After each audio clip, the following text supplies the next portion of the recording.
சக்தி. ஓம் சக்தி. மங்கள பிரதிங்கா தேவி ஆலயத்திலிருந்து சக்தி பாரதி அம்மா உங்களிடையே பேசுகின்றேன். தினமும் அம்மாவுடைய அருள்வாக்கு. வருகின்ற பௌர்ணமி 1ஆம் தேதி சிறப்பான பௌர்ணமி.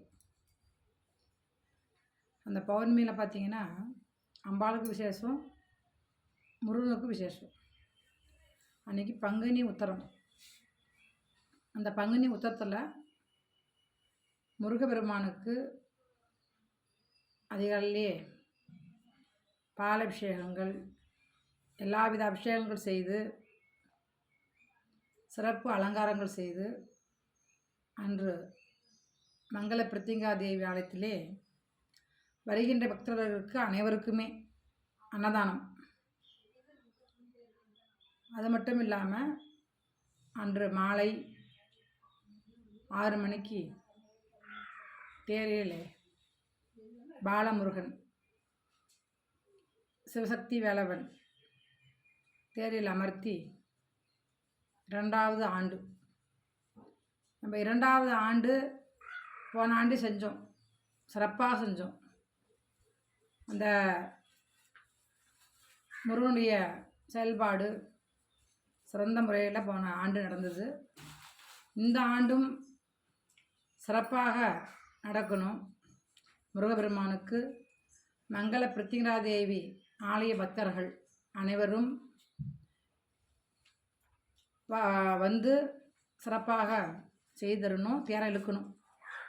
அன்று மாலை 6 மணிக்கு, அதை முடிஞ்சவுடனே இரவு 9 மணிக்கு நடுநீசி ஹோமம், பிரத்திங்கா தேவிக்கு ஹோமங்கள் செய்து அன்னதானம் வழங்கியிருக்கிறோம். அன்று அம்மாவுடைய அருளும் முருகனுடைய அருளும் எல்லாருக்கும் கிடைக்கணும்னு பிரார்த்தனை செஞ்சுக்கிறோம். ஒவ்வொரு மாத சஷ்டி கிருத்திகை முருகனுக்கு அபிஷேகங்கள் செய்துட்டு இருக்கிறோம். அது மட்டும் இல்லாத ஐம்பொன் சிலை முருகப்பெருமான் திருத்தேரிலே அமர்ந்து அந்த தேர் முழுவதும் பூவால தோரணங்கள் செய்து வீதி உலா நடைபெறும். அதனால் பக்தர்கள் அனைவரும் இந்த வீடியோவை பார்த்தவங்க சரி, என்னோடய அழைப்புதல் நேரில் வந்த மாதிரி நினச்சிக்கிட்டு எல்லோரும் கண்டிப்பாக வந்து அம்மன் அருளும் முருகனுடைய அருளும் பெறணும்னு வேண்டிக்கிறோம். ஓம் சக்தி.